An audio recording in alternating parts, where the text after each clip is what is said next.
Yo, what's up mga kaibigan? Nali na tayo magkwentuhan sa interview ni Coach Tyronn Lue na former teammate ni Michael Jordan at coach ni LeBron James. Siya ay natanong ng NFL Hall of Famer at super fan ni LeBron na si Shannon Sharpe na kung sa panahon ngayon maglalaro ang peak version ni Michael Jordan ay ilan ba magiging average points per game nito.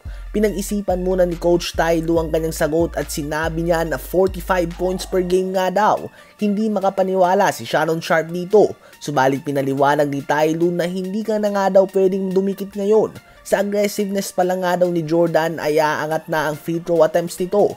Nag-average nga daw si Jordan ng 37 points per game sa isang season. Dagdagan mo lang nga daw ito ng free throws pa lamang ay aabot na ito sa 45 points dahil sa lambot ng tawagan ngayon. Posible nga daw na may epekto din ang rule na noon na ay bawal ang illegal defense na zone defense. Subalit mafi-figure out nga daw ito ni Jordan dahil sa kanyang mataas na basketball IQ, sabi ng Clippers head coach, kung saan si Shannon ay natawa na lamang. Well, kung ang tanong nga ay posible bang mag-average Michael Jordan ng 45 points per game kung maglalaro siya sa ganitong era? Well, posible kung sa posible. Dahil kung nag-average nga siya ng 37 points per game sa season kung saan siya ay nag-attempt lamang ng 0.83 points per game, posible nga talaga ito. Dahil sa panahon ngayon ay mababa na nga ang 7 3-point attempts per game ng isang number 1 option sa opensa. Kaya naman kahit dalawa lang ang may pasok na sa bawat game, that is 6 points pa rin mga kaibigan. Plus more free throws, easily aangat nga talaga ito. Wala pa nga dyan kapag kinonsider natin ang faster pace ng game.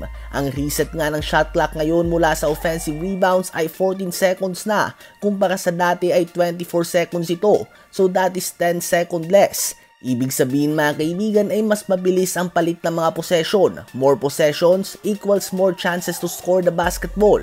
So pwede nga talaga umabot si Jordan sa 45 points per game. Ganun pa man kung ang tanong ay magre-resulta nga ba ito sa mas madaming panalo o madaming panalo, well, ibang usapan nga yan mga kaibigan.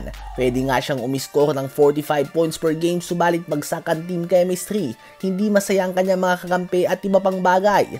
Isang bagay na tiyak ay hindi ang depensa magpapahirap kay Jordan na umabot sa 45 points per game sa panahon ngayon. Kung may dahilan man na hindi aabot si Jordan sa 40 o 45 points per game, kung ngayong panahon man natagpo ang kanyang prime, ito nga ay dahil sa talent na nakapalibot sa kanya. Sa panahon ngayon ay tila ba bawat team may 2 o 3 ng all-star caliber player kumpara sa noon na ilan lamang. Kaya naman kapag sinabing star player ay talagang solo lang nito sa team noon. Ngayon nga bawat team ay may 2, 3, 4 o higit pa na all-star caliber players. Yung iba dahil nag-team up sila at nais bumuo ng super team. Subalit yung iba naman ay sadyang mas madami lang talaga magaling na players ngayon, lalo na kung sa opensa lang naman ang pag-uusapan. Kaya naman hindi na nga yata magiging posible sa panahon ngayon yung tulad noon kay Jordan before Phil Jackson kung saan talagang 70% ng shot attempts ng team ay sa kanya lamang. Sang-ayon ba kayo sa pahayag ni Coach Tyronn Lue?